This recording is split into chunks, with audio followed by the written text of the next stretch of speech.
Well, that sucks. I just told this whole story and now I'm going to tell it again. The audio on my last recording was not so good. Okay, so I'm here today to explain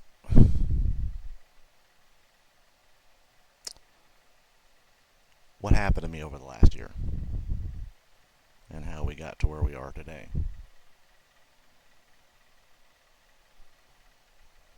So, I got out of prison in April of 2024, 5.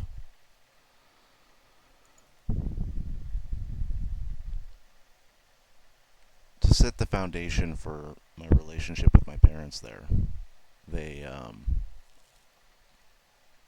did not want me staying at their house. I had been working with some other programs, but I had asked over and over if I could just have a place to stay while I figure out how to move on with my life. And my hopeful projection was that I wouldn't be there for very long to begin with, but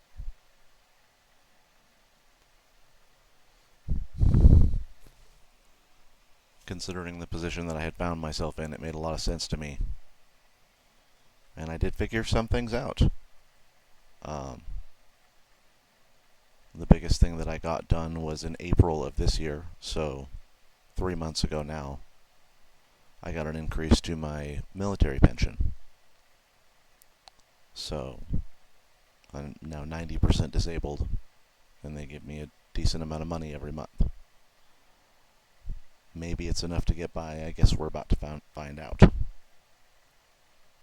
Um,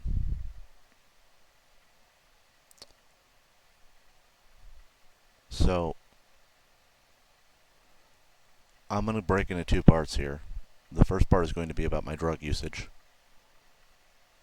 or my attempts to medicate myself appropriately, which is my preferred frame here, because nothing that I have done here has been in the interest of seeking pleasure or just playing around with some drugs. I have been trying to get myself properly medicated so that I can be functional. Um, Alright. Yeah, maybe that's a little bit better. Um, so when I get out of prison, my parents did not want me there. In fact, they were adamant that I would not be coming to stay with them up until about a week before I got out of prison. When my probation officer called them and talked to them and sort of explained, maybe closer to what I believe, I think, that I would be a lot better off with the social support network that I'm familiar with than going into one of these drug programs. Because all of the housing that was available were drug programs. And they have very strange rules, like keeping all of your money and not letting you go outside, and drug testing you all the time. And they have very uncomfortable living conditions, which may not be appropriate for a person who struggles with mental health issues. So, they agreed to take me in. And I was as gracious and grateful as I could be. And there were many issues that I had had with my family up to that point that I tried very hard to hold my tongue about, and just to move past it. Um, that wasn't easy for me. I had to swallow a lot of pride for that.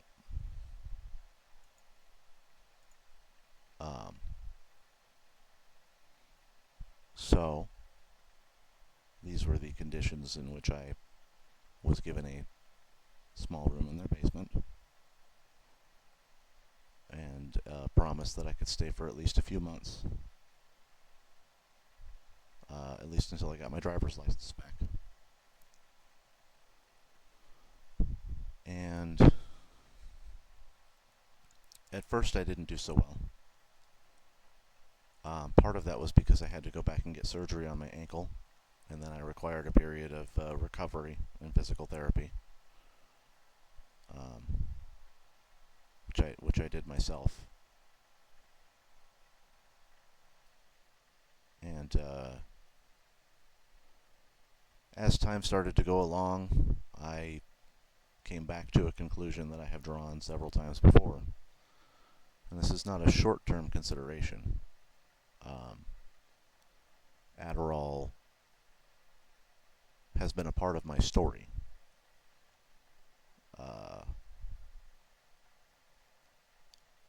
And I worry about it.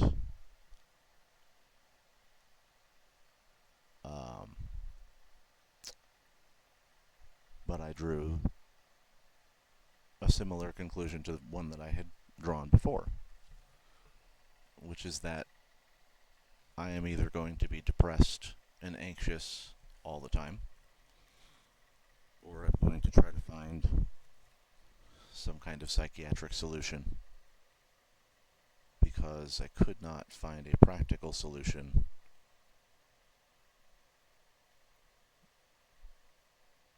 with my brain chemistry the way that it was. Certainly not on my own.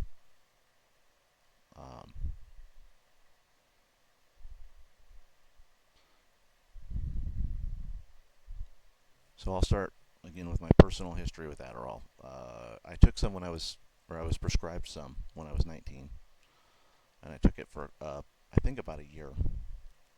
And then I mean, I had started abusing it or misusing it.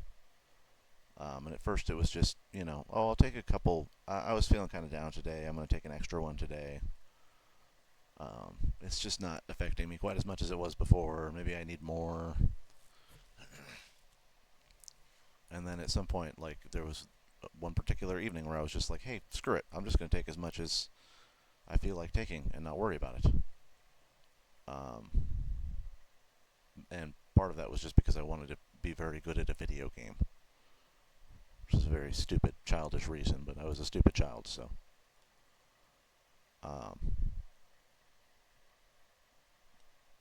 I think I took 19 of those dosages in one night, and then the next day, I mean, it didn't cause me any physical problems, except that I looked in the mirror and I looked very sick. And I started to feel very bad on the other side of it. And I think I decided not to do that again.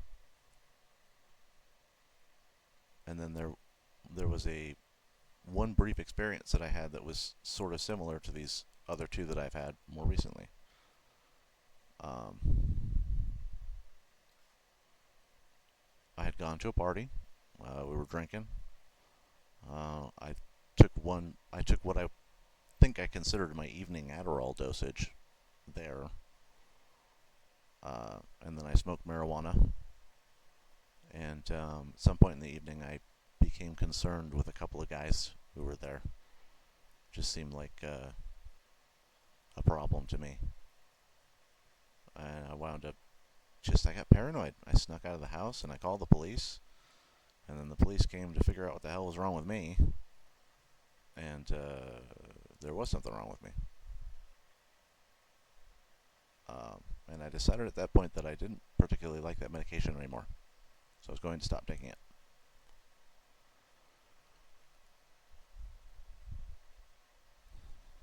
So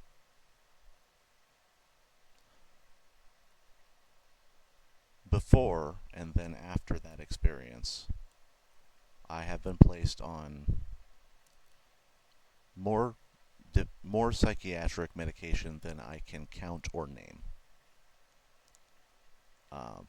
And I can name quite a few of them. And all of them had negative side effects. And almost none of them had any positive benefits that I could notice. And I went back over and over again. I was hospitalized and they treated me there. That was the first encounter that I ever had with mood stabilizers and akathisia, was with Abilify. Um, so struggling with all these problems, and then I wound up in the Navy, and I did pretty good for a while. And then as things started to stabilize, I kind of deteriorated. And I started self-medicating with alcohol. And then I started seeking treatment through the military. And they sent me to an alcohol program there, which was the first alcohol program that I had ever gone to. And it was just a small group we went to every day, and sat around in a circle and talked about problems, and it was nice. But it wasn't repeatable, and yeah, it felt like AA.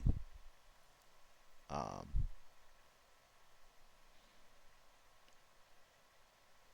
and I've had more than a few experiences with the descriptions of what AA is, how it functions, and I've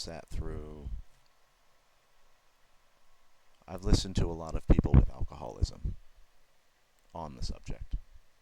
Um, but they did try me on a number of different medications when I was in the military as well. Again, with nothing that was ever effective. And then when I got out of the service, uh, finding a psychiatrist or dealing with the VA became an insurmountable task to me. Um, as a kid who doesn't have health insurance or whatever, trying to navigate that was difficult and seemed pointless to me because, again, I've had innumerable interactions with psychiatric medication to no effect. So I don't think I tried for about 8 years. I think what I tried to do was figure my own way out of alcoholism one way or another. And I just never could. And I won't give any lengthy feel-good story about why I decided to quit. But ever since I quit back in 2022, I haven't wanted to anymore. And I think a lot of that is rooted in the emotions attached to it, but I just haven't wanted to drink. It hasn't sounded appealing to me. Not really.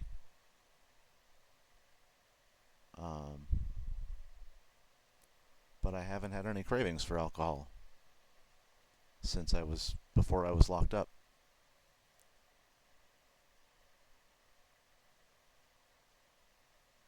Back to the psychiatrics.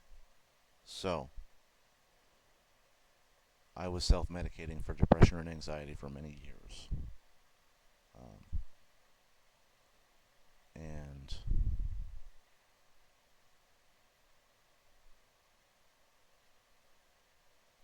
eventually, I decided to try to go back through the psychiatry route and find some kind of medication that would help me with these problems. But I wanted to focus on the ADHD because I supposed that if I could solve my issues with ADHD, that the other problems would resolve themselves. And my theory did turn out to be correct.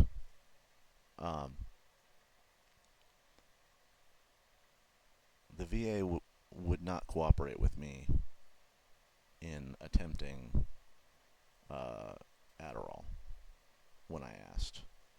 They have rules about scheduled medication, um, and a lot of it is unspoken.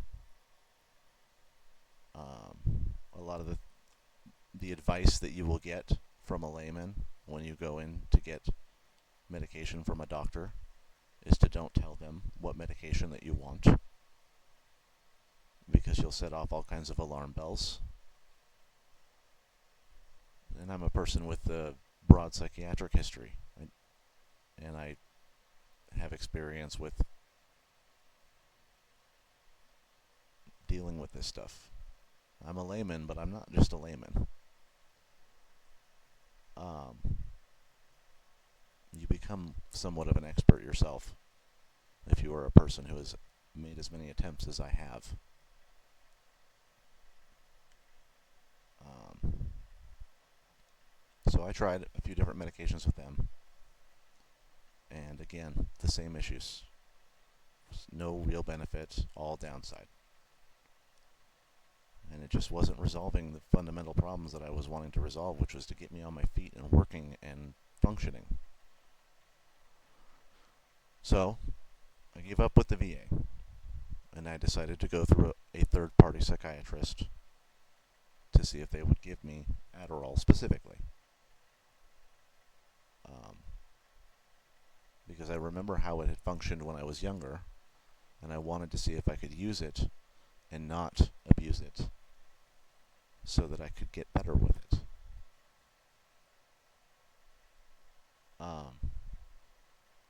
And because the VA has these unspoken rules about how much scheduled medication you ought to be prescribing, and these, well, marijuana usage is another concern of theirs. You cannot be using any drugs, including marijuana, if you want to receive a scheduled medication from the VA. And because the federal rules are not in place, and because there are actual psychiatric concerns with combining marijuana with medications that also can create the conditions for psychosis, they tend to be contraindicated, which was a problem for me because I have another psychiatric condition that I have difficulty putting into words, but I know it is a true psychiatric phenomena because I'm not the only one that experiences this. At some point in the evening, I like to have more control over how I feel. I get uncomfortable, I get itchy, I get this bad feeling in my body that doesn't go away unless I do something to alter myself chemically. And maybe, I don't know what that comes from, I don't know what it is, but alcohol filled that niche for me for a long time. And without alcohol, which I do not want anymore, marijuana is a reasonable alternative. Things like trazodone or Ambien, I have been prescribed in the past. They do fill a similar niche, because some of it is about getting to sleep, and some of it is just about being uncomfortable.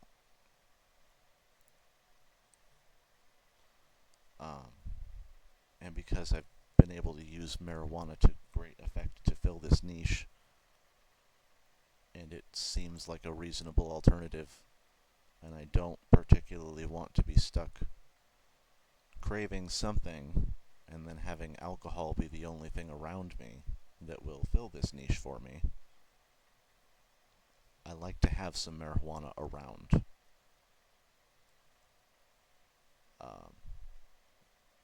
But when I have marijuana around, I tend to become a habitual user in the evenings, which has never been a problem on its own.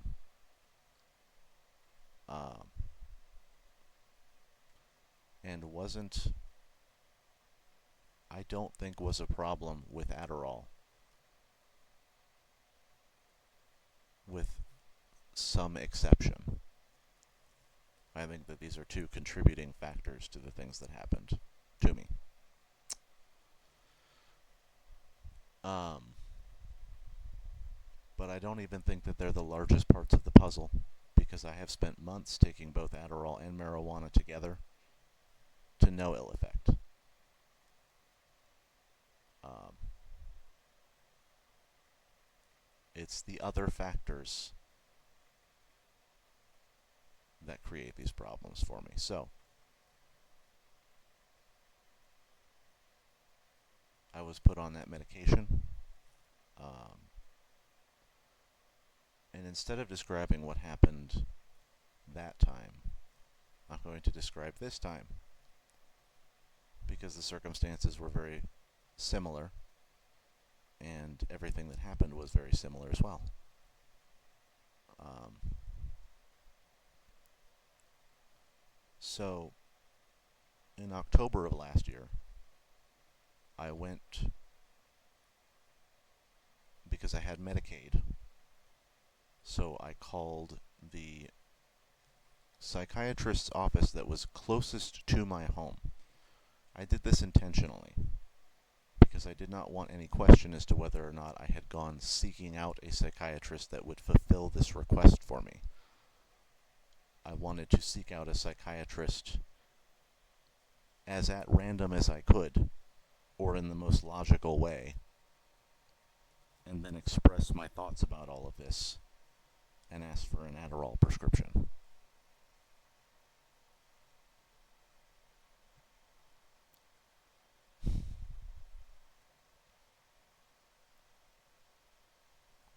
From my perspective,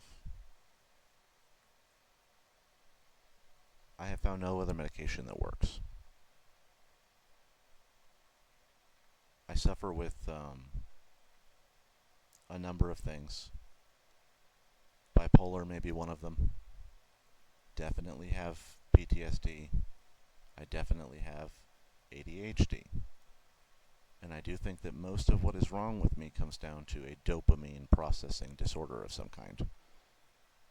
Something is wrong with the way that I process, that my brain regulates dopamine, I think. I say that because a lot of my problem comes down to a broken reward system. So most people, and you don't really notice this, but if you get up and you go about your day, you will encounter a bunch of tasks that you need to take care of, like doing the dishes or cleaning up and organizing. And whenever you do these things, your brain gives you a little hit of dopamine. So they may be unpleasant, but you'll be glad that you finished them. For me, that is dulled. I don't receive the same reward that other people receive. My reward system is broken. Um, I still get little hits of dopamine for solving problems and things like that, but I am always seeking one, because it's like the dial is turned down. So I'm always looking to find one, to find some that will keep the dial turned up. Video games, I think, are part of this problem because I think that they do rewire your reward system. Combined with cell phones, I don't know. I don't know what has done it. Um,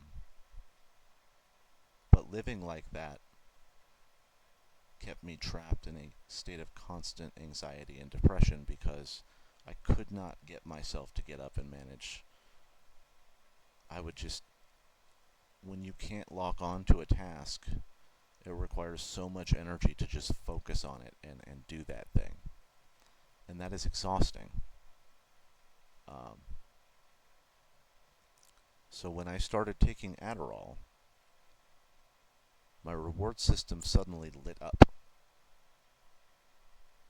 So now all of these small tasks that I needed to accomplish became beacons of dopamine. I felt so positive about completing these tasks, which helped reduce my depression because I felt like I actually had control over my environment and I was actually taking care of the things that I needed to take care of. And that reduced my anxiety because I felt safer.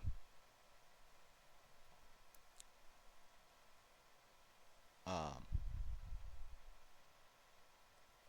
I have found nothing else that resolves that problem for me.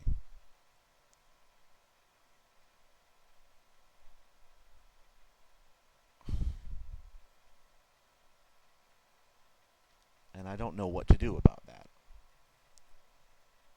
It worries me even when I do have a prescription for Adderall. Because I don't want that to be the only thing that I have to manage this problem in my life. I would like to find other solutions. But in the meantime, I have to survive. And that was an awareness that I had when I started taking this medication again. Because I did not feel that my presence was welcomed happily in the space that I was living. I felt a continuous pressure to find a way to remove myself from that household. And I wasn't sure how I was going to do that.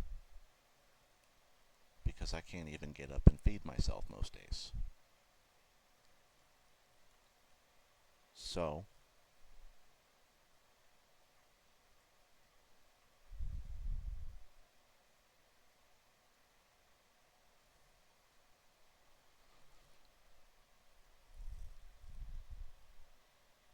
I decided to try and resolve this problem the only way that I knew how. Because I didn't feel like I had time or space. And I'm not even sure that anything else will work. Like I said, I've tried so many things. And I can't find anything that fixes me. Um, and I took this medication. I took Adderall for 8 months. From October until April. And by all internal and external metrics, the worst of my behavior was that I was bothering people.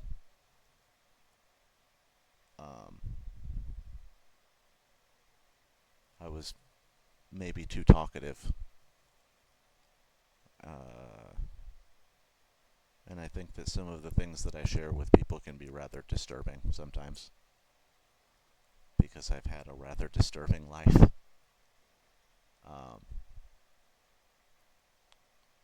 I've had to face an awful lot of demons that nobody ever has to look at. So my thoughts are not always positive. No matter how I try to keep them there, but completely lost my train of thought there. I took this medication for 8 months. I was given a prescription and I took it for 8 months and it was fine. But I noticed, and I am in a particularly, I believe that I have a heightened internal sense of differences in how I feel. Comes from a life filled with a lot of time spent to myself, introspection, and with all of the psychiatric medications that I have attempted, I felt a lot of different changes in my brain chemistry. And when I was younger, I had a history of I had a history with psychedelics, and I do believe that that helps create stronger pathways for empathy because it allows you a broader understanding of the differentiations in human experience because you've felt a much broader internal difference in what it could feel like and how other people might look at the world, um, and feel completely differently than you do. So I tend to be more aware of changes inside my own body and brain. And I noticed that the different generic versions of Adderall were having a different effect on me. Now, when you get an Adderall extended release prescription, you go to the pharmacy and they will give you whichever generic brand they currently have in stock. Neither of you, by all appearances, has much of a say in this process. Um, and I noticed that they were affecting me differently. So I'm trying to remember the names of the different brands. I believe one of them was Lynette, and one of them was Tiva, and the other one was Granules. I'm certain of the Granules one. So Tiva would make me more physically energetic and made it easier for me to much easier for me to task initiate. I was getting an awful lot of work done, it seemed like, when I was taking that one. Lynette seemed to have a more internal focus, and it made me much more talkative.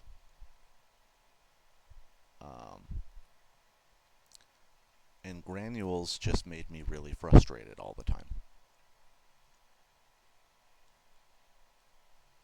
Part of that is how this medication hits your system. So when I take Adderall, probably about 30 minutes to an hour later, I will start to notice that I'm getting an awful lot done. Oh, that's great. My medication's kicking in. And that will last, and it will sort of climb and peak and fall over the course of 6 to 8 hours. The good ones do. So that you have the effect in your body the whole time. Now, the way that this is done is that they encapsulate little particles of the medication in these like almost wax-like bead structures that break down at different times of the day in your body.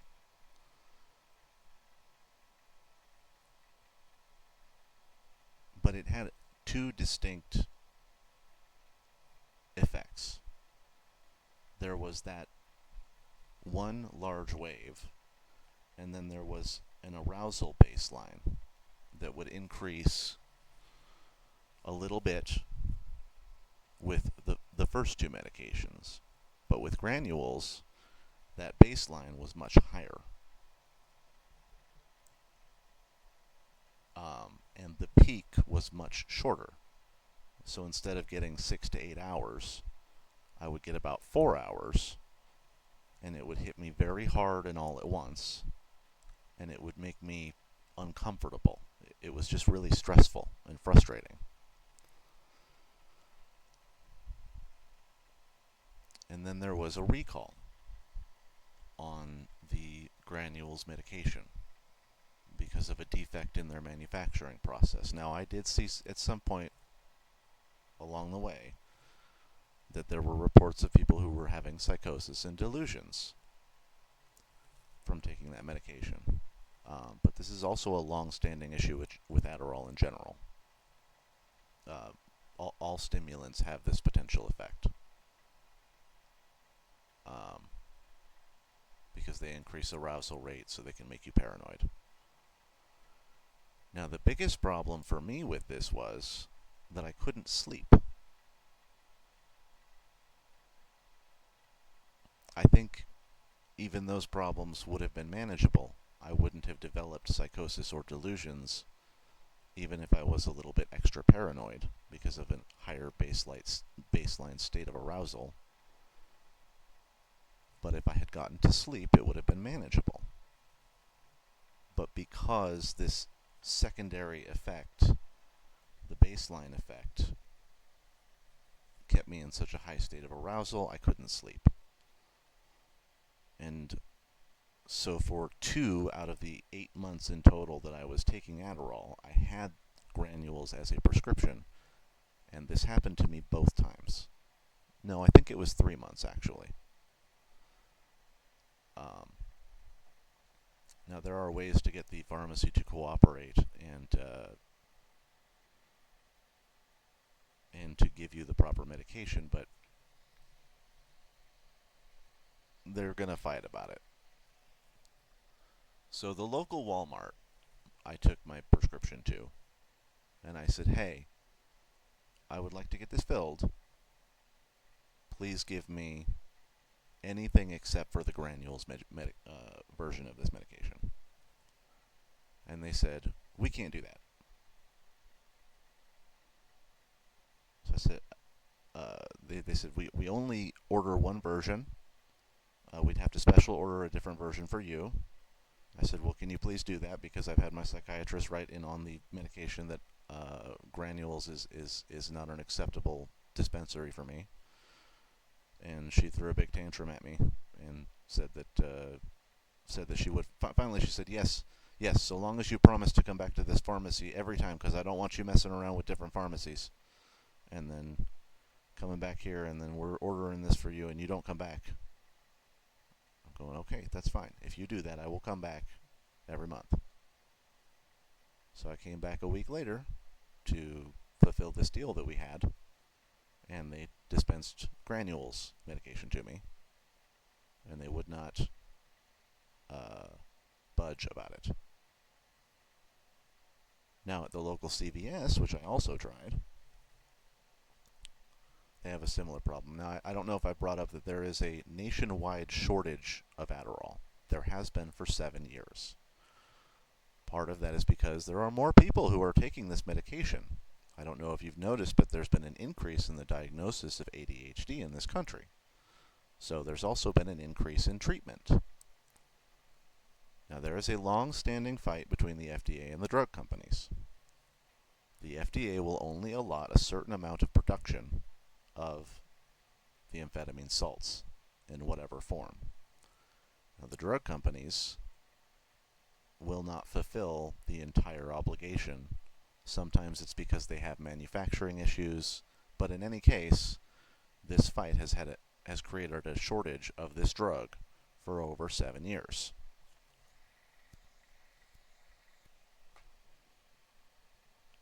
So when I go down to the pharmacy, the CVS here, to try to get it filled, they do not know which generic version of the medication that they will receive, and they will dispense, basically on demand, immediately all of the medication that they receive as soon as it comes in.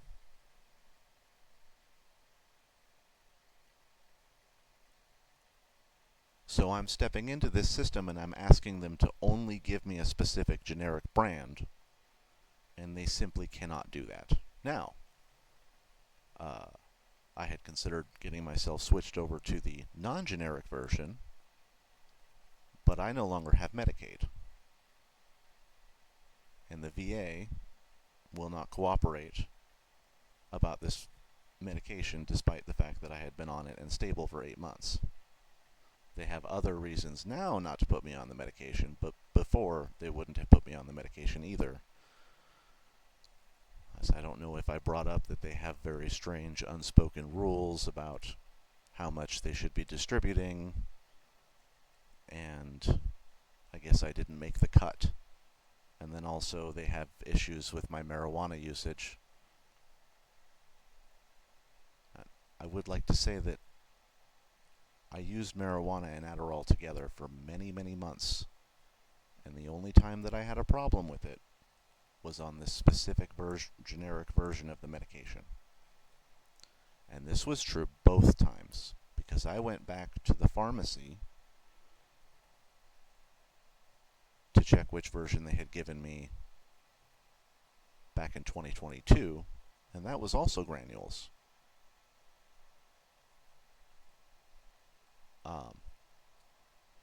And they had been switching me around on generic versions then as well.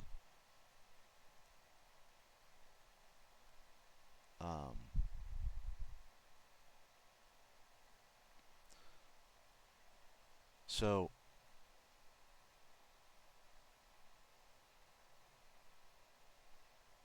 the thing that creates psychosis in me is a combination of these two drugs, plus a lack of sleep. Again, that is the biggest indicator. If I am unable to sleep,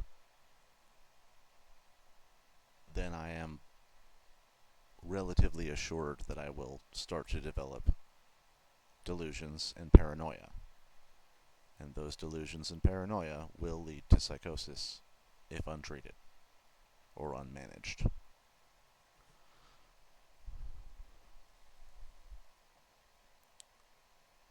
Now, I knew most of this before the events of the last 2 months.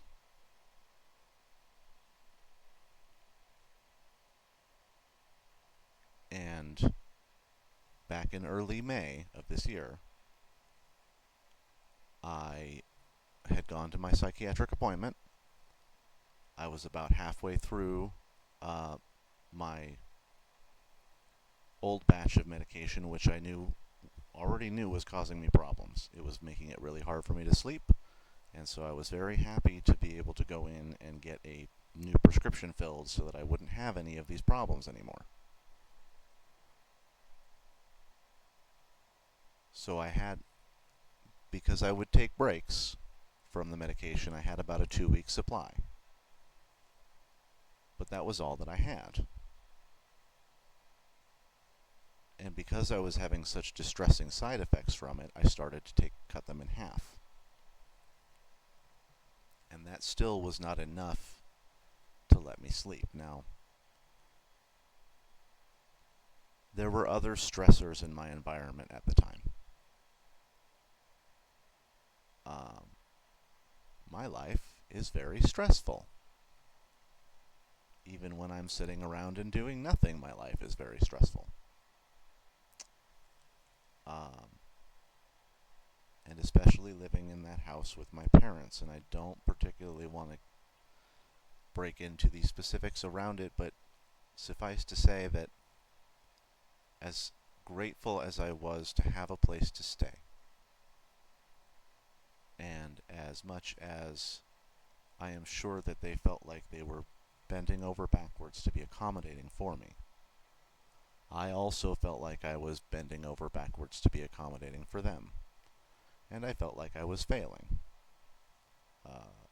I felt a certain pressure and a certain sense that we had it up to here. And that if we didn't figure out something else soon, well, we better figure out something else soon. That was the general sense that I was getting. That was how I felt.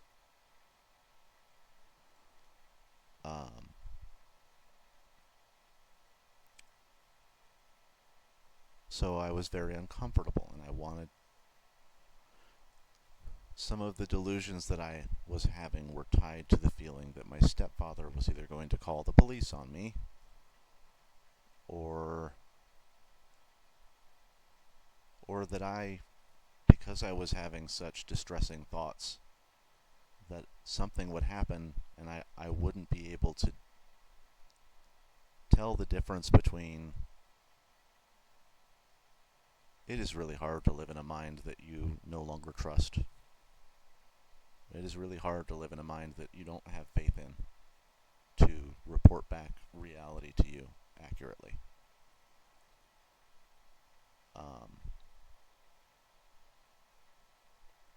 And I knew what a distressed state that I was in at the time, because I could not get that prescription filled at CVS. So I was stuck with a bad version of a medication that was causing me bad symptoms I could not get it replaced, and everything that I did to try to get it replaced, it just seemed like every few days I had a solution, and then it turned out that I didn't have a solution. Because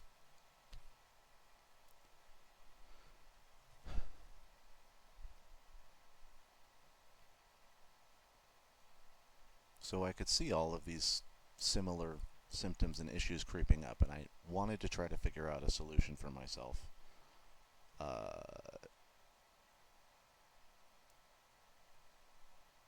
To try to resolve this problem. And I knew that mostly what it was that I needed to wait for this medication to flush out of my system. So I quit taking it. I quit taking it about 3 days before. Um, and I had gone out that day, in fact, to try to talk to my local pharmacies to see if I could figure out a way to get my medication. And I don't even remember what it was, but I felt comfortable, and I felt like I was starting to settle down, and that I would just need a little bit more time. And I was on my way home, and I was feeling better, and then I pulled in, and that's right. It was the first time that I had ever sat and looked up the granules generic version and if anybody else was having issues with it, and I found that a whole bunch of other people were having issues with it. Specifically, the brand that I was having issues with, other people were having those issues as well. There was a recall out. That's when I discovered the recall. And I ran inside to tell my parents about it, and my stepdad had decided that he was going to call the police and that there was nothing that I could do to stop him. Because he needed me to go get cleared by a mental health professional. And I said, I'm not comfortable with that because I don't like interacting with the police to start with. I didn't want to have anything on my record that might affect my probation. I didn't want to deal with the possibility of being institutionalized, especially when I didn't really feel like I needed it right then. I felt mostly like I needed some sleep, and I was trying to find another place to stay because I felt like that might help me feel better, as if I slept somewhere that I felt safer. I wasn't sure, but I wasn't sure what else to do. And I've had enough interactions with mental health facilities that I didn't expect that would help me very much. And I'm going to do a second part of this and explain my personal history with mental health facilities and why I don't think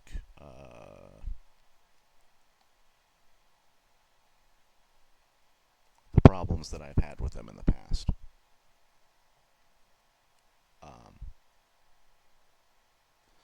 So, I got home, very excited to tell them about this discovery that I had made.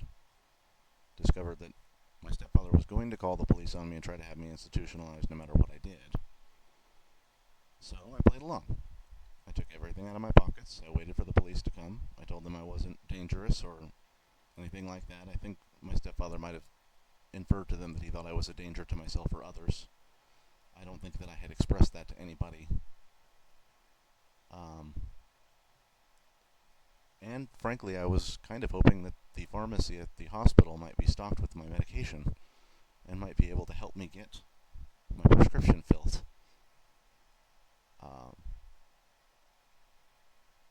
But that's not what they tend to keep at a hospital. I did know that to some degree, but when I got to the hospital,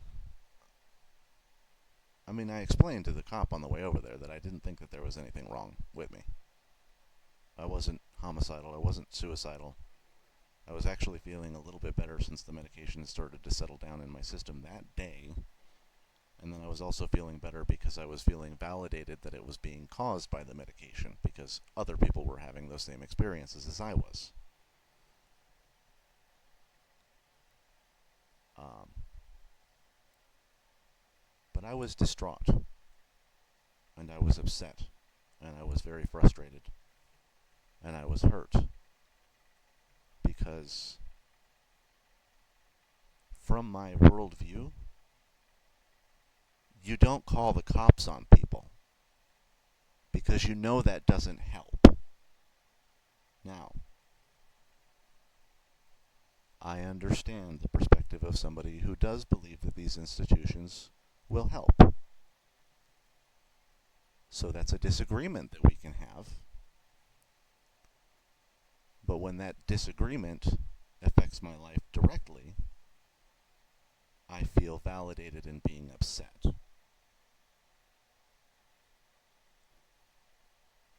So I did not accept the ride home that my mother offered me, because my mother sat and watched my stepfather call the police and then give me no recourse and no escape. I told him, if you are so uncomfortable with me here, I will go stay in a hotel. And he wouldn't even talk to me. And my mother sat there on the couch and did nothing about it. So I wasn't very happy with either of them.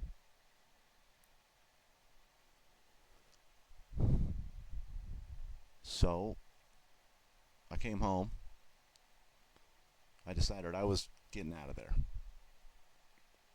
And I had a number of unkind words for my stepfather. I took my car. I went and I drove around. And I went to my sister's house and I said, hey, can you put me up? No. Because I'd asked her a few days before. Because this was when I was already feeling like I needed someplace safer to stay, or someplace different to stay, to maybe help stabilize me until the medication that I was taking got out of my system. Which she told me no. Um, I asked my brother as well. He also told me no.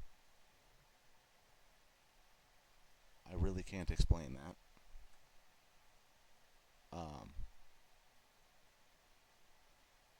But that was before the interaction with the police. After the interaction with the police, I decided that I was going to go stay in a hotel and hope I was going to figure it out on my own, because I didn't feel safe in that house anymore. And certainly not after what I'd said to my stepfather before I left. And I went from hotel to hotel.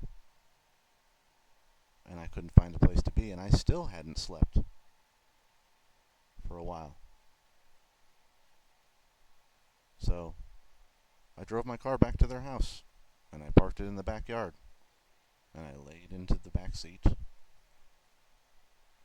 and I did finally fall asleep with some marijuana.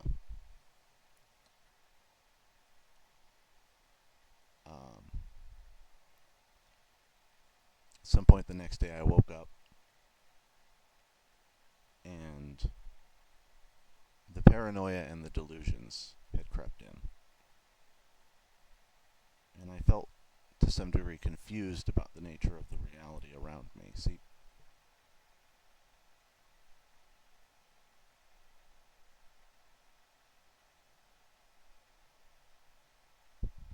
the people around me don't make any sense to me.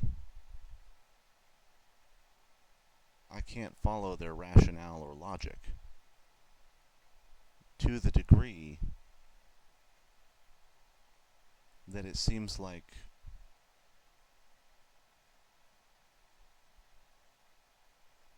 it just seems inhuman and cruel.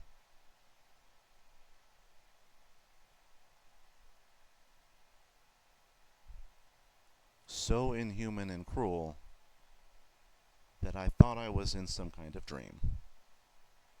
And especially in that state,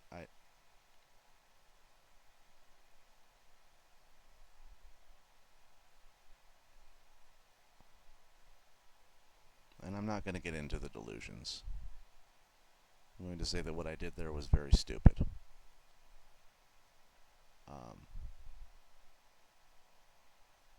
And it mostly came out of stress and sleep deprivation.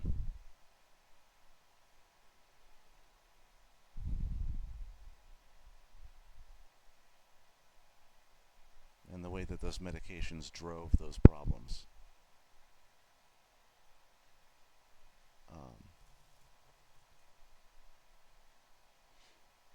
So they had me institutionalized after I did a few very stupid things. Nobody got hurt, and it was never my intention to cause harm to anyone.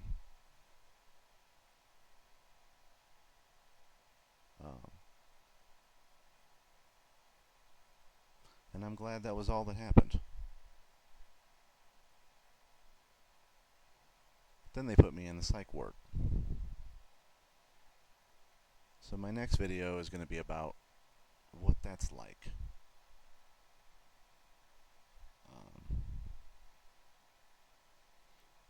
And why I didn't want to go into one in the first place as a solution to these problems that I was having. And why my experiences there made me feel very justified in that feeling the first time.